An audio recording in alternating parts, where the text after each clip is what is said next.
Welcome to Channel Blurr. Today, we step into the dark and decaying world of the fall of the House of Usher, a chilling masterpiece written by the legendary Edgar Allan Poe. This classic Gothic horror story explores madness, fear, and the slow collapse of both a haunted mansion and the human mind. Through eerie descriptions and psychological tension, Poe takes us deep into a place where the walls seem alive and secrets refuse to stay buried. Edgar Allan Poe is known as the father of psychological horror. His stories don't rely on monsters, but on atmosphere, emotion, and the terrifying darkness within us. If you enjoy mysterious tales, unsettling silence, and stories that linger long after they end, you're in the right place. So sit back, relax, and let's begin.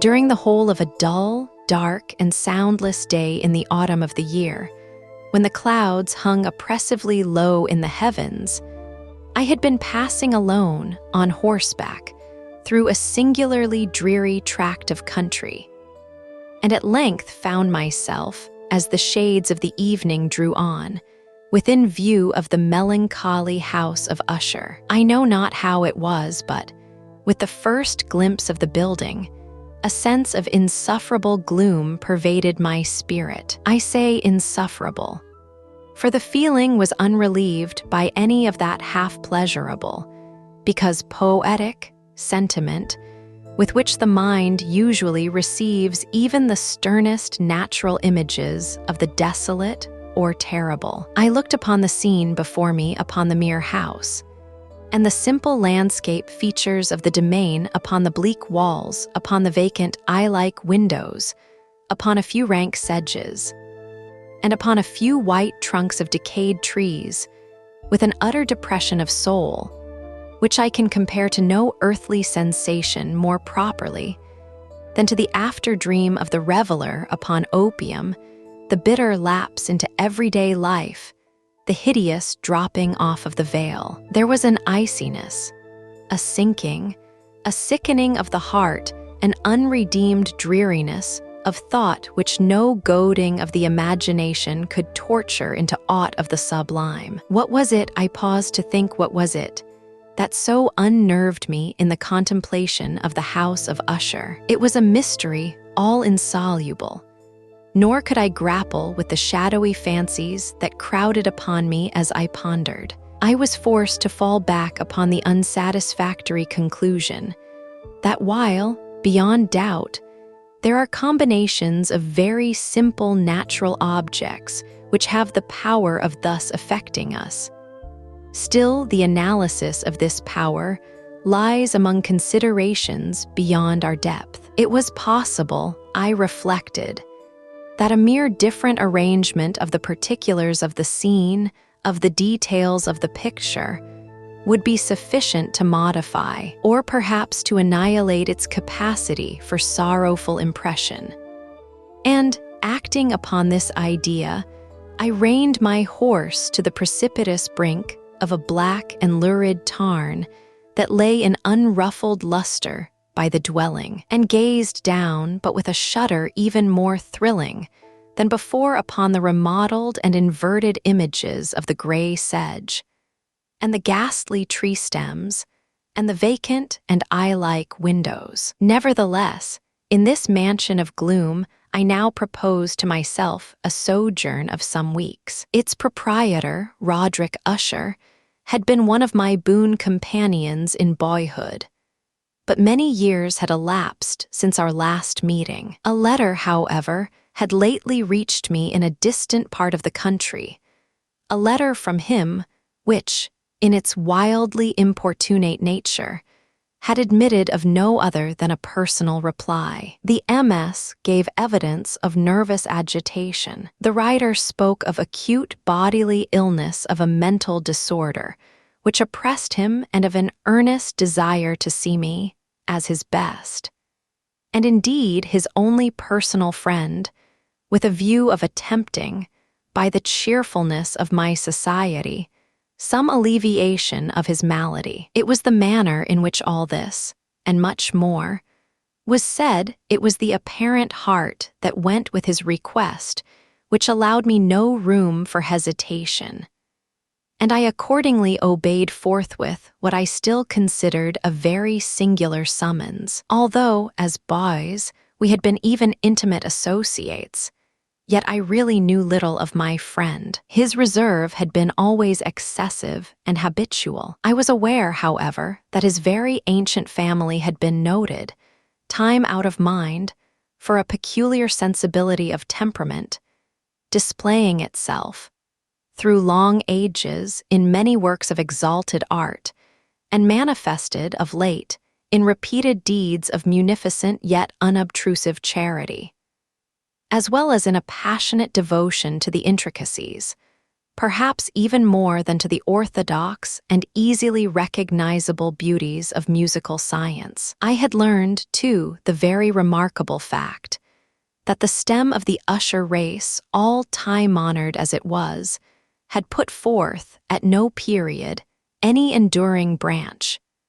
In other words, that the entire family lay in the direct line of descent and had always, with very trifling and very temporary variation, so lain. It was this deficiency, I considered, while running over in thought the perfect keeping of the character of the premises with the accredited character of the people, and while speculating upon the possible influence which the one, in the long lapse of centuries, might have exercised upon the other, it was this deficiency, perhaps, of collateral issue, and the consequent undeviating transmission, from sire to son, of the patrimony with the name, which had at length so identified the two as to merge the original title of the estate in the quaint and equivocal appellation of the House of Usher, an appellation which seemed to include, in the minds of the peasantry who used it,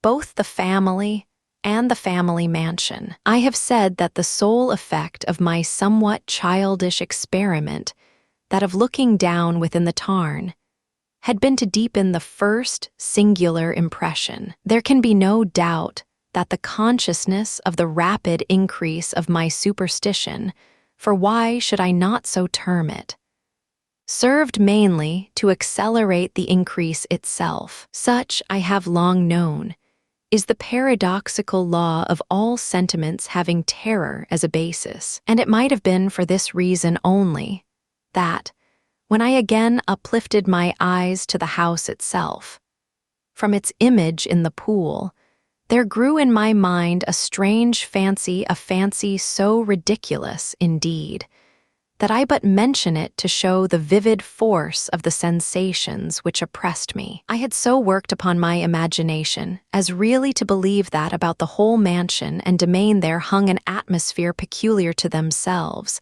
and their immediate vicinity an atmosphere which had no affinity with the air of heaven, but which had reeked up from the decayed trees, and the gray wall, and the silent tarn a pestilent and mystic vapor, dull, sluggish, faintly discernible, and leaden-hued. Shaking off from my spirit what must have been a dream, I scanned more narrowly the real aspect of the building. Its principal feature seemed to be that of an excessive antiquity. The discoloration of ages had been great. Minute fungi overspread the whole exterior, hanging in a fine, tangled webwork from the eaves. Yet all this was apart from any extraordinary dilapidation. No portion of the masonry had fallen, and there appeared to be a wild inconsistency between its still perfect adaptation of parts and the crumbling condition of the individual stones. In this, there was much that reminded me of the specious totality of old woodwork,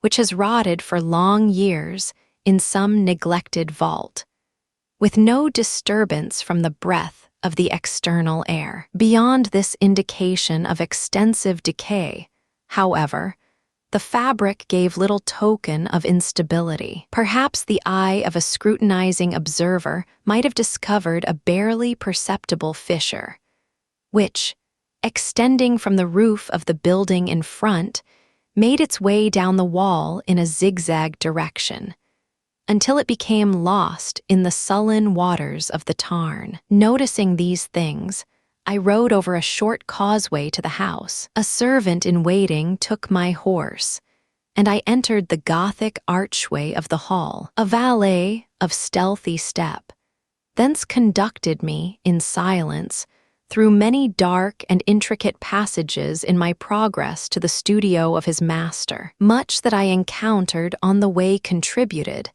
I know not how, to heighten the vague sentiments of which I have already spoken, while the objects around me, while the carvings of the ceilings, the somber tapestries of the walls, the ebony blackness of the floors, and the phantasmagoric armorial trophies which rattled as I strode, were but matters to which, or to such as which, I had been accustomed from my infancy. While I hesitated not to acknowledge how familiar was all this, I still wondered to find how unfamiliar were the fancies which ordinary images were stirring up. On one of the staircases, I met the physician of the family. His countenance, I thought, wore a mingled expression of low cunning and perplexity. He accosted me with trepidation and passed on. The valet now threw open a door and ushered me into the presence of his master. The room in which I found myself was very large and lofty. The windows were long, narrow, and pointed, and at so vast a distance from the black oaken floor as to be altogether inaccessible from within. Feeble gleams of encrimsoned light made their way through the trellised panes, and served to render sufficiently distinct the more prominent objects around. The eye, however, struggled in vain to reach the remoter angles of the chamber, or the recesses of the vaulted and fretted ceiling. Dark draperies hung upon the walls. The general furniture was profuse, comfortless, antique, and tattered. Many books and musical instruments lay scattered about, but failed to give any vitality to the scene. I felt that I breathed an atmosphere of sorrow. An air of stern, deep, and irredeemable gloom hung over and pervaded all. Upon my entrance, Usher rose from a sofa on which he had been lying at full length, and greeted me with a vivacious warmth which had much in it. I at first thought of an overdone cordiality, of the constrained effort of the ennui man of the world. A glance, however, at his countenance convinced me of his perfect sincerity. We sat down, and for some moments, while he spoke not, I gazed upon him with a feeling half of pity, half of awe. Surely man had never before so terribly altered, in so brief a period, as had Roderick Usher. It was with difficulty that I could bring myself to admit the identity of the man being before me, with the companion of my early boyhood. Yet the character of his face had been at all times remarkable, a cadaverousness of complexion, an eye large, liquid, and luminous beyond comparison, lips somewhat thin and very pallid, but of a surpassingly beautiful curve, a nose of a delicate Hebrew model, but with a breadth of nostril unusual in similar formations, a finely molded chin, speaking, in its want of prominence, of a want of moral energy, hair of a more than web-like softness and tenuity. These features, with an inordinate expansion above the regions of the temple, made up altogether a countenance not easily to be forgotten. And now, in the mere exaggeration of the prevailing character of these features, and of the expression they were wont to convey, lay so much of change that I doubted to whom I spoke. The now ghastly pallor of the skin, and the now miraculous luster of the eye, above all things startled and even awed me. The silken hair, too, had been suffered to grow all unheeded, and as, in its wild, gossamer texture, it floated rather than fell about the face, I could not, even with effort, connect its arabesque expression with any idea of simple humanity. In the manner of my friend, I was at once struck with an incoherence and inconsistency, and I soon found this to arise from a series of feeble and futile struggles to overcome an habitual trepidancy, an excessive nervous agitation. For something of this nature I had indeed been prepared, no less by his letter than by reminiscences of certain boyish traits, and by conclusions deduced from his peculiar physical conformation and temperament. His action was alternately vivacious and sullen. His voice varied rapidly from a tremulous indecision, when the animal spirits seemed utterly in abeyance, to that species of energetic concision, that abrupt, weighty, unhurried, and hollow-sounding enunciation, that leaden, self-balanced, and perfectly modulated guttural utterance, which may be observed in the lost drunkard or the irreclaimable eater of opium during the periods of his most intense excitement. It was thus that he spoke of the object of my visit, of his earnest desire to see me, and of the solace he expected me to afford him. He entered, at some length, into what he conceived to be the nature of his malady. It was, he said, a constitutional and a family evil, and one for which he despaired to find a remedy a mere nervous affection. He immediately added, which would undoubtedly soon pass off. It displayed itself in a host of unnatural sensations. Some of these, as he detailed them, interested and bewildered me, although, perhaps, the terms and the general manner of the narration had their weight. He suffered much from a morbid acuteness of the senses. The most insipid food was alone and durable. He could wear only garments of certain texture. The odors of all flowers were oppressive. His eyes were tortured by even a faint light, and there were but peculiar sounds, and these from stringed instruments, which did not inspire him with horror. To an anomalous species of terror, I found him a bounden slave. "I shall perish," said he. "I must perish in this deplorable folly. Thus, and not otherwise, shall I be lost. I dread the events of the future, not in themselves, but in their results. I shudder at the thought of any, even the most trivial, incident, which may operate upon this intolerable agitation of soul. I have, indeed, no abhorrence of danger, except in its absolute effect in terror. In this unnerved, in this pitiable condition, I feel that the period will sooner or later arrive when I must abandon life and reason together, in some struggle with the grim phantasm, fear.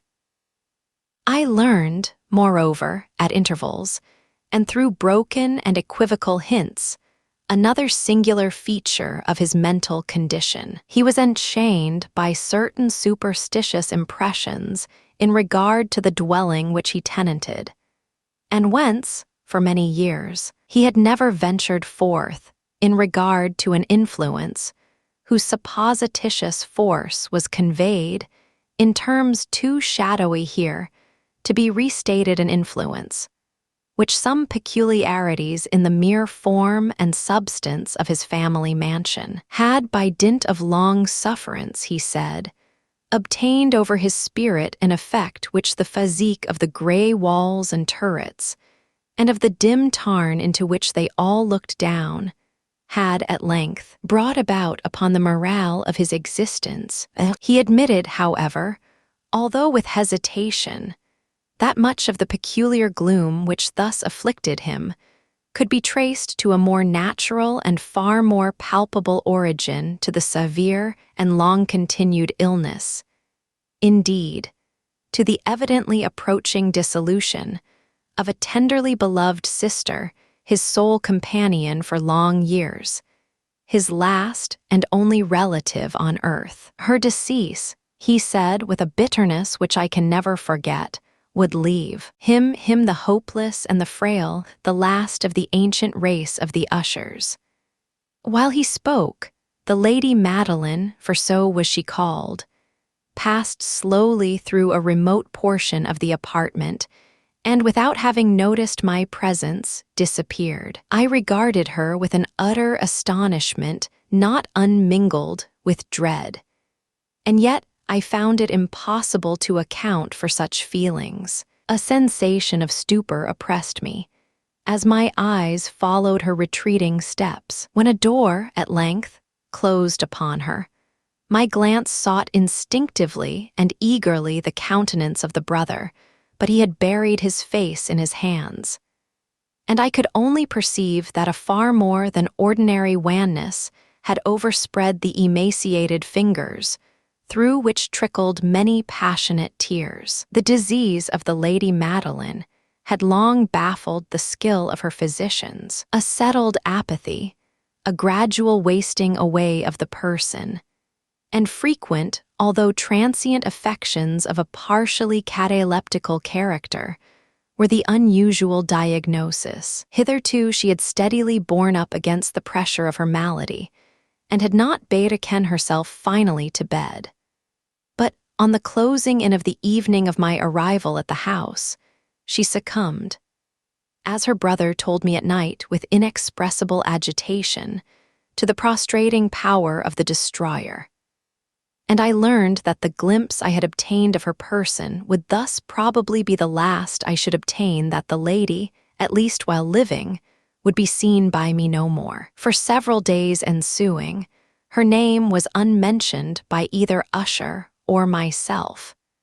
And during this period, I was busied in earnest endeavors to alleviate the melancholy of my friend. We painted and read together, or I listened, as if in a dream, to the wild improvisations of his speaking guitar. And thus, as a closer and still closer intimacy admitted me more unreservedly into the recesses of his spirit, the more bitterly did I perceive the futility of all attempt at cheering a mind from which darkness, as if an inherent positive quality, poured forth upon all objects of the moral and physical universe, in one unceasing radiation of gloom. I shall ever bear about me a memory of the many solemn hours I thus spent alone with the master of the House of Usher. Yet I should fail in any attempt to convey an idea of the exact character of the studies,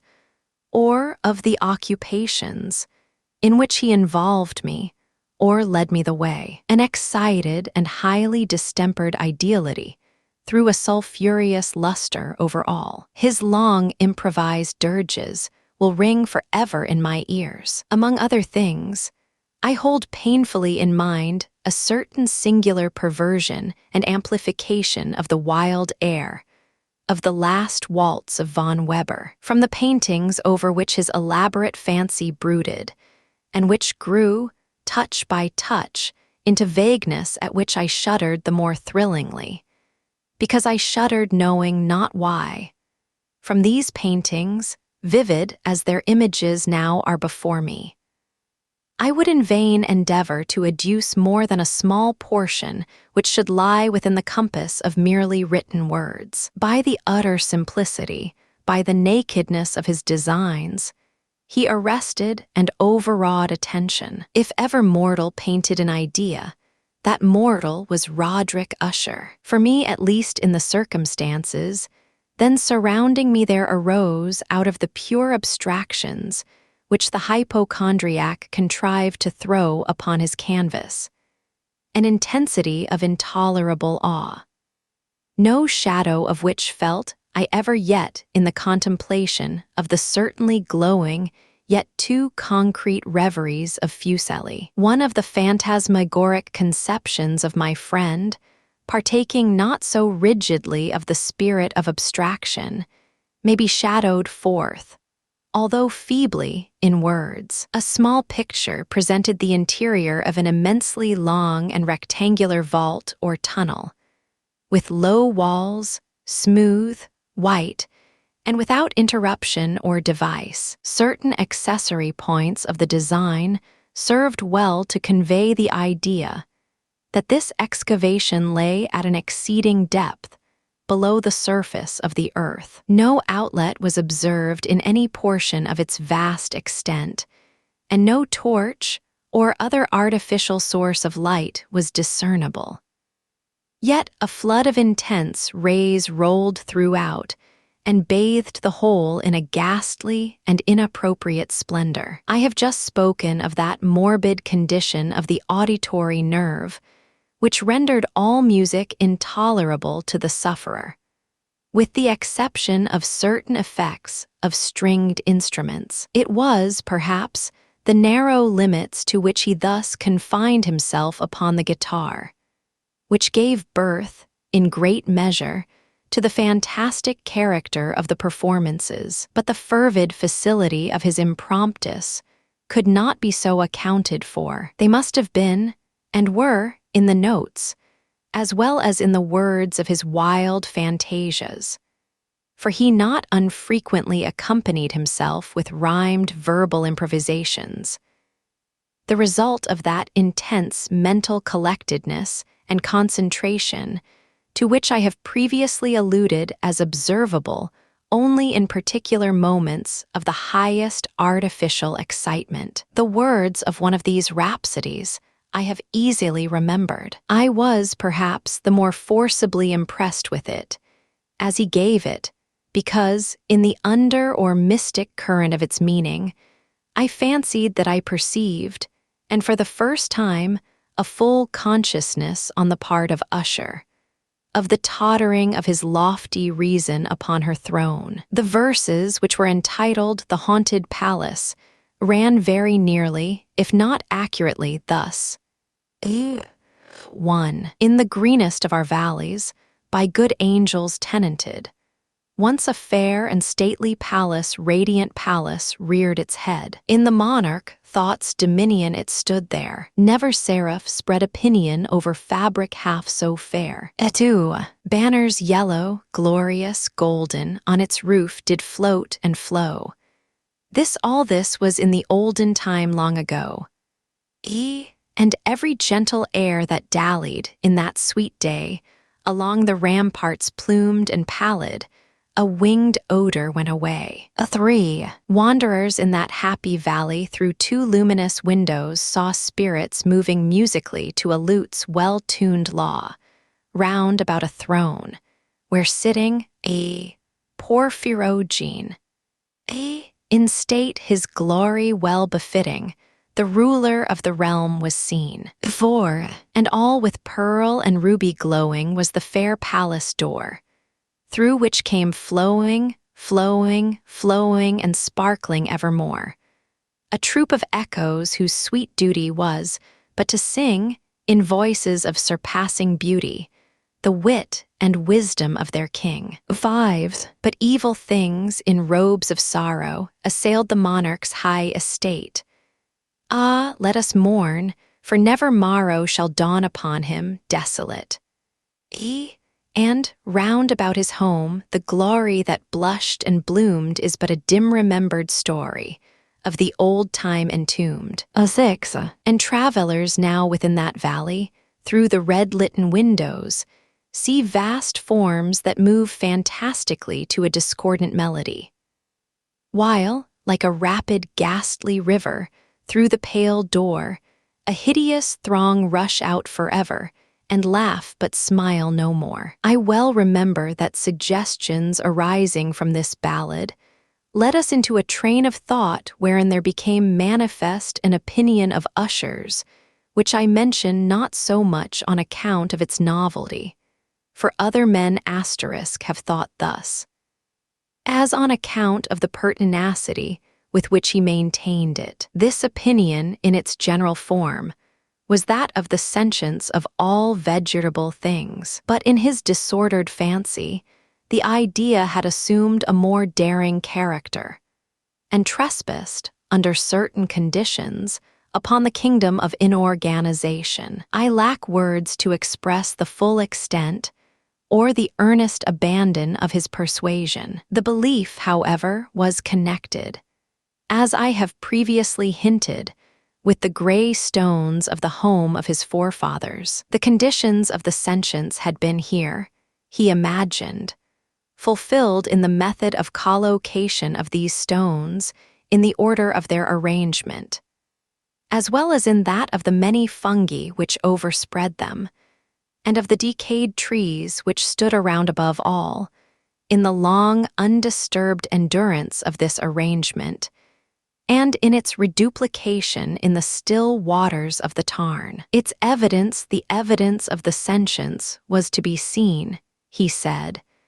and I here started as he spoke, in the gradual yet certain condensation of an atmosphere of their own about the waters and the walls. The result was discoverable, he added, in that silent, yet importunate and terrible influence which for centuries had molded the destinies of his family, and which made him what I now saw him what he was. Such opinions need no comment, and I will make none. Our books, the books which, for years, had formed no small portion of the mental existence of the invalid, were, as might be supposed, in strict keeping with this character of phantasm. We pored together over such works as the Ververt et Chartreuse of Gresset, the Belphegor of Machiavelli, the Heaven and Hell of Swedenborg, the Subterranean Voyage of Nicholas Klim by Hallberg, the Chiromancy of Robert Flood, of Jean d'Indagen, and of de la Chambre, the Journey into the Blue Distance of Tyche, and the City of the Sun by Campanella. One favorite volume was a small octavo edition of the Directorium Inquisitorum by the Dominican Aymeric de Gierne, and there were passages in Pomponius Mela about the old African satyrs and Egipans, over which Usher would sit dreaming for hours. His chief delight, however, was found in the perusal of an exceedingly rare and curious book in quarto Gothic, the Manual of a Forgotten Church, the Vigilii Mortuorum Secundum Coram Ecclesiae Magentini. I could not help thinking of the wild ritual of this work, and of its probable influence upon the hypochondriac, when, one evening, having informed me abruptly that the Lady Madeline was no more, he stated his intention of preserving her corpse for a fortnight, previously to its final interment in one of the numerous vaults within the main walls of the building. The worldly reason, however, assigned for this singular proceeding was one which I did not feel at liberty to dispute. The brother had been led to his resolution, so he told me, by consideration of the unusual character of the malady of the deceased, of certain obtrusive and eager inquiries on the part of her medical men, and of the remote and exposed situation of the burial ground of the family. I will not deny that, when I called to mind the sinister countenance of the person whom I met upon the staircase, on the day of my arrival at the house, I had no desire to oppose what I regarded as at best but a harmless, and by no means an unnatural, precaution. At the request of Usher, I personally aided him in the arrangements for the temporary entombment. The body having been encoffined, we two alone bore it to its rest. The vault in which we placed it, and which had been so long unopened that our torches, half smothered in its oppressive atmosphere, gave us little opportunity for investigation, was small, damp, and entirely without means of admission for light, lying at great depth immediately beneath that portion of the building in which was my own sleeping apartment. It had been used, apparently in remote feudal times, for the worst purposes of a donjon keep, and in later days as a place of deposit for powder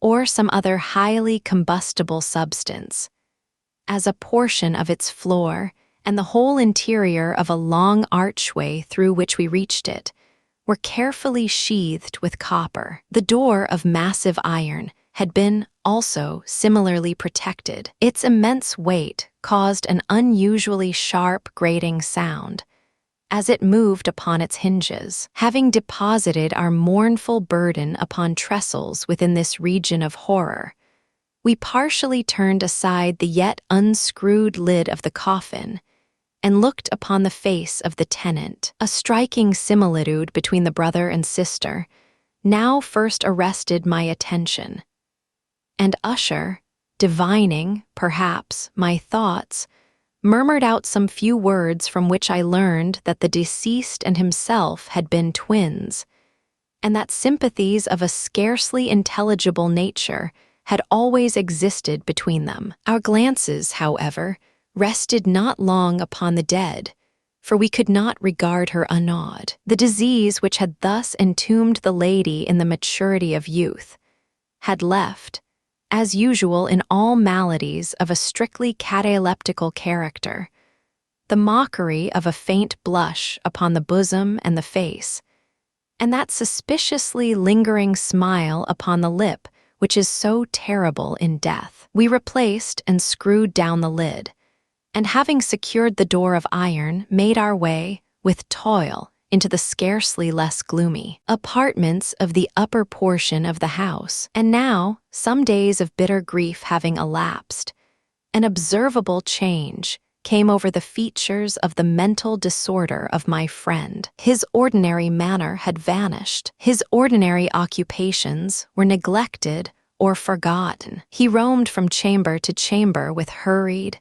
unequal, and objectless step. The pallor of his countenance had assumed, if possible, a more ghastly hue, but the luminousness of his eye had utterly gone out. The once occasional huskiness of his tone was heard no more, and a tremulous quaver, as if of extreme terror, habitually characterized his utterance. There were times, indeed, when I thought his unceasingly agitated mind was laboring with some oppressive secret, to divulge which he struggled for the necessary courage. At times, again, I was obliged to resolve all into the mere inexplicable vagaries of madness, for I beheld him gazing upon vacancy for long hours, in an attitude of the profoundest attention, as if listening to some imaginary sound. It was no wonder that his condition terrified,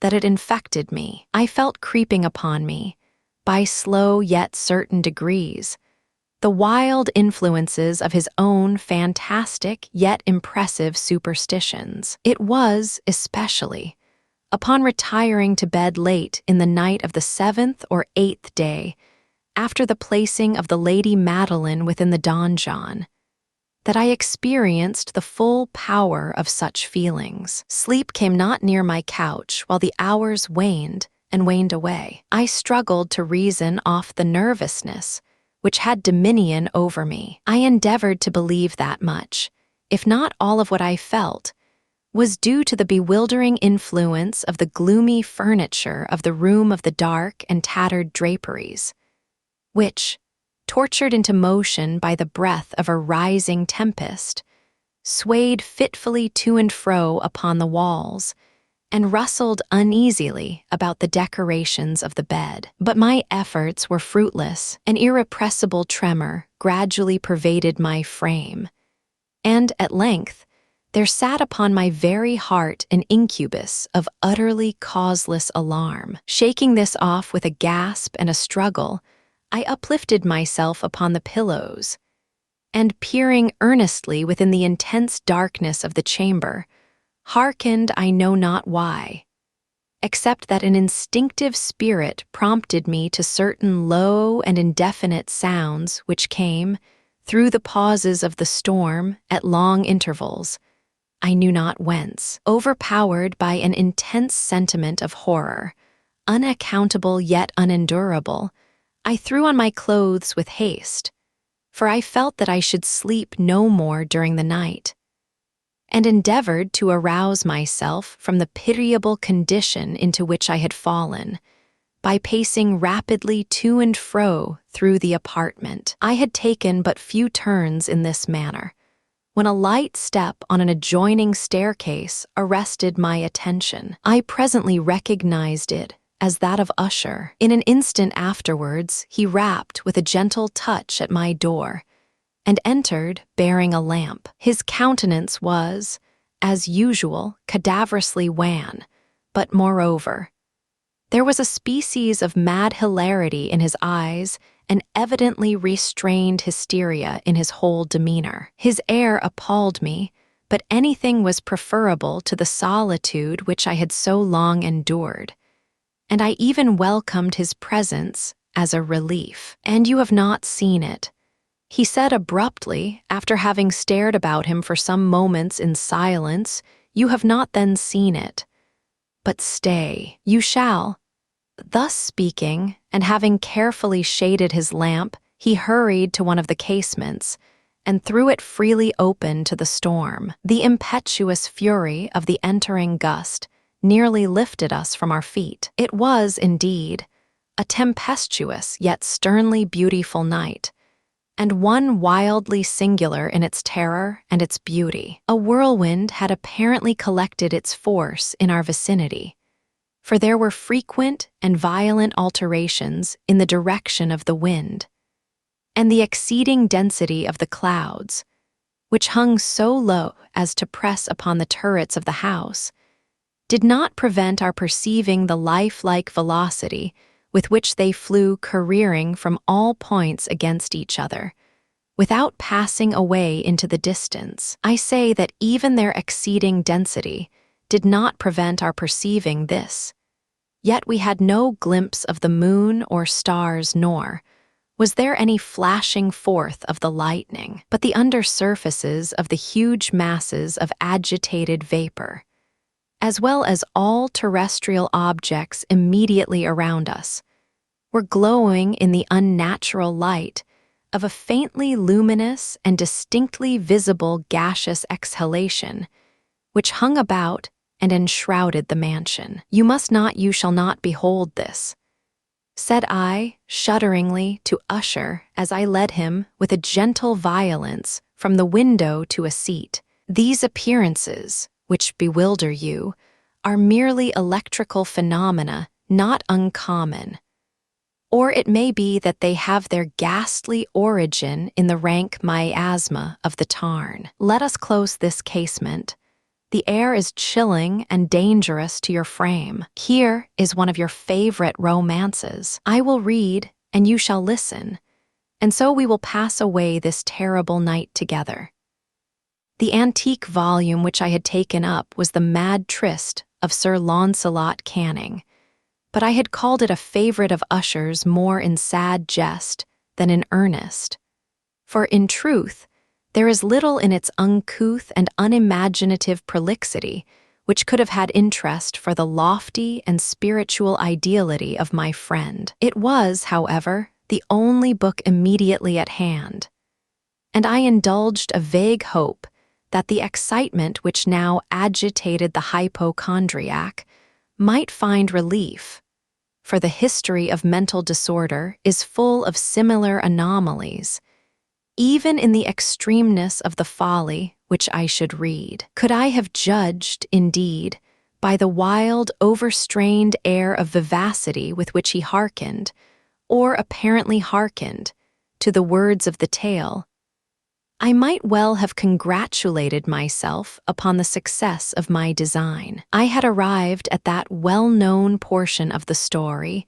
where Ethelred, the hero of the tryst, having sought in vain for peaceable admission into the dwelling of the hermit, proceeds to make good an entrance by force. Here, it will be remembered, the words of the narrative run thus: "And Ethelred, who was by nature of a doughty heart, and who was now mighty withal, on account of the powerfulness of the wine which he had drunken, waited no longer to hold parley with the hermit, who, in sooth, was of an obstinate and maliceful turn.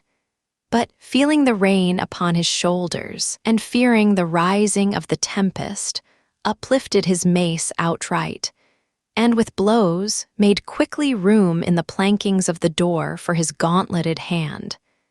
And now pulling therewith sturdily, he so cracked, and ripped and tore all asund, that the noise of the dry and hollow sounding wood alarmed and reverberated throughout the forest.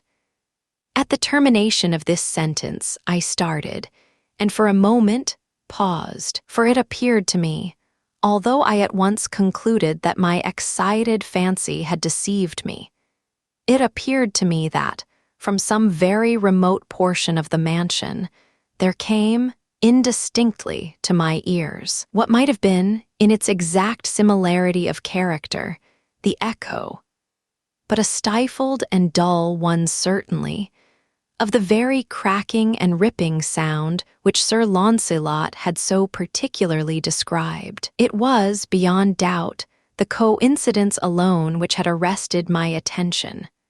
For amid the rattling of the sashes of the casements, and the ordinary commingled noises of the still increasing storm, the sound, in itself, had nothing, surely, which should have interested or disturbed me. I continued the story. But the good champion Ethelred, now entering within the door, was sore enraged and amazed to perceive no signal of the maliceful hermit, but in the stead thereof, a dragon of a scaly and prodigious demeanor, and of a fiery tongue, which sat in guard before a palace of gold, with a floor of silver, and upon the wall there hung a shield of shining brass with this legend enwritten who entereth herein, a conqueror hath been. Who slayeth the dragon, the shield he shall win. And Ethelred uplifted his mace, and struck upon the head of the dragon, which fell biff o'er him and gave up his pesty breath, with a shriek so horrid and harsh, and withal so piercing, that Ethelred had feigned to close his ears with his hands against the dreadful noise of it, the like whereof was never before heard. Here again I paused abruptly, and now with a feeling of wild amazement, for there could be no doubt whatever that, in this instance, I did actually hear, although from what direction it proceeded I found it impossible to say, a low and apparently distant, but harsh, protracted, and most unusual screaming or grating sound, the exact counterpart of what my fancy had already conjured up for the dragon's unnatural shriek, as described by the romancer. Oppressed, as I certainly was, upon the occurrence of the second and most extraordinary coincidence, by 1,000 conflicting sensations, in which wonder and extreme terror were predominant, I still retained sufficient presence of mind to avoid exciting, by any observation, the sensitive nervousness of my companion. I was by no means certain that he had noticed the sounds in question, although, assuredly, a strange alteration had, during the last few minutes, taken place in his demeanor. From a position fronting my own, he had gradually brought round his chair, so as to sit with his face to the door of the chamber, and thus I could but partially perceive his features, although I saw that his lips trembled as if he were murmuring inaudibly. His head had dropped upon his breast, yet I knew that he was not asleep, from the wide and rigid opening of the eye as I caught a glance of it in profile. The motion of his body, too, was at variance with this idea, for he rocked from side to side, with a gentle yet constant and uniform sway. Having rapidly taken notice of all this, I resumed the narrative of Sir Launcelot, which thus proceeded.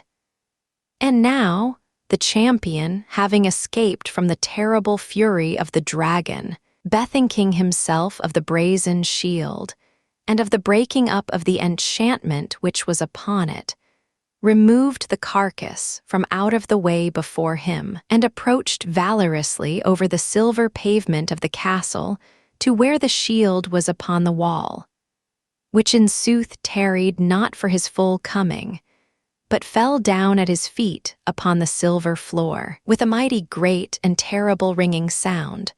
No sooner these syllables passed my lips, than as if a shield of brass had indeed, at the moment, fallen heavily upon a floor of silver, I became aware of a distinct, hollow, metallic, and clangorous, yet apparently muffled reverberation. Completely unnerved, I leaped to my feet, but the measured rocking movement of Usher was undisturbed. I rushed to the chair in which he sat. His eyes were bent fixedly before him, and throughout his whole countenance there reigned a stony rigidity. But as I placed my hand upon his shoulder, there came a strong shudder over his whole person.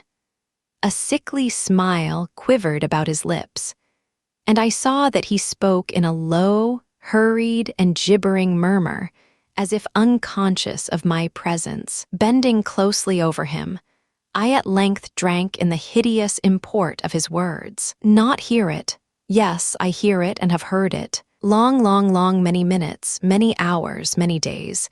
Have I heard it, yet I dared not, oh, pity me, miserable wretch that I am. I dared not speak. We have put her living in the tomb. Said I not that my senses were acute? I now tell you that I heard her first feeble movements in the hollow coffin. I heard them many days ago, yet I dared not speak. And now tonight Ethelred the breaking of the hermit's door, and the death cry of the dragon, and the clangor of the shield. Say, rather, the rending of her coffin, and the grating of the iron hinges of her prison, and her struggles within the coppered archway of the vault. Oh, whither shall I fly? Will she not be here anon? Is she not hurrying to upbraid me for my haste? Have I not heard her footsteps on the stair? Do I not distinguish that heavy and horrible beating of her heart? Madman! Here he sprang furiously to his feet and shrieked out his syllables, as if in the effort he were giving up his soul. Madman, I tell you that she now stands without the door. As if in the superhuman energy of his utterance there had been found the potency of a spell, the huge antique panels to which the speaker pointed threw slowly back, upon the instant, their ponderous and ebony jaws. It was the work of the rushing gust. But then without those doors there did stand the lofty and enshrouded figure of the Lady Madeline of Usher. There was blood upon her white robes, and the evidence of some bitter struggle upon every portion of her emaciated frame. For a moment she remained trembling and reeling to and fro upon the threshold. Then, with a low moaning cry, fell heavily inward upon the person of her brother, and in her violent and now final death agonies bore him to the floor a corpse, and a victim to the terrors he had anticipated. From that chamber, and from that mansion, I fled aghast. The storm was still abroad in all its wrath, as I found myself crossing the old causeway. Suddenly there shot along the path a wild light, and I turned to see whence a gleam so unusual could have issued. For the vast house and its shadows were alone behind me. The radiance was that of the full, setting, and blood-red moon, which now shone vividly through that once barely discernible fissure of which I have before spoken as extending from the roof of the building, in a zigzag direction, to the base. While I gazed, this fissure rapidly widened. There came a fierce breath of the whirlwind. The entire orb of the satellite burst at once upon my sight. My brain reeled. As I saw the mighty walls rushing asunder, there was a long, tumultuous shouting sound like the voice of 1,000 waters, and the deep and dank tarn at my feet closed sullenly, and silently over the fragments of the House of Usher. If you enjoyed this story, don't forget to like, share, and subscribe to channel Blurr. And tell us in the comments, did this story send a chill down your spine?